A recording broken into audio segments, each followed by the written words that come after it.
Non-bailable o walang biyan sa mga kasong kinakaharap ni Atong Ang kaugnay ng mga missing sabongeros. Aminado ang CIDG na magiging mahirap ang paggalugod sa bansa para mahanap ang negosyante. Bukod kay Ang, 17 iba pang ipinaaresto rin ng Santa Cruz Regional Trial Court kaugnay ng pagkawala ng mga sabongero. Nasa frontline ng balitang yan si Gary De Leon.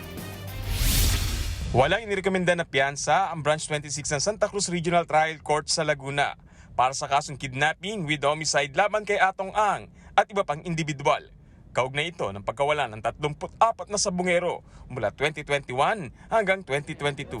Ayon sa korte, nakitaan ng probable cause para ipag-utos ang pag-aresto sa mga akusado. Sa resolusyon ng Department of Justice, itinuturong mastermind si Ang sa pagdukot at pagpatay sa mga nawawalan sabongero. Si Ang daw mismo ang nagbibigay ng pera at nagpagamit ng kanyang farm at organisasyon para maisakatuparan ng krimen. Bagay na ilang beses nang itinanggi ng kampo ni Ang. Una na naglabas ng Immigration Lookout Bulletin Order laban kay Ang. At dahil meron ng arrest warrant, hihilingin na ng prosecutor sa korte na mag-issue na rin ng hold departure order para hindi makalabas ng bansa si Ang. Sa pinakahuling abiso ng Bureau of Immigration, wala pang record na lumabas ng bansa ang negosyante. Aminado naman ang PNP na mahihirapan silang matuntun si Ang sa dami ng kanyang mga ari-arian sa magkakaibang lugar. There are so many properties na tinitingnan natin na pwede niyang pagtaguan. And at the same time naman, with his resources, I know magtatago at magtatago. Ang ilan pa sa mga ito pwedeng nasa loob daw na mga exclusive subdivision na gwardyado at mahigpit ng binabantayan. Kaya babala ng CIDG sa sinumang magtatangkang hadlangan ang pagpapatupad nila ng arrest warrant laban kay Ang. It is a lawful order coming from the court.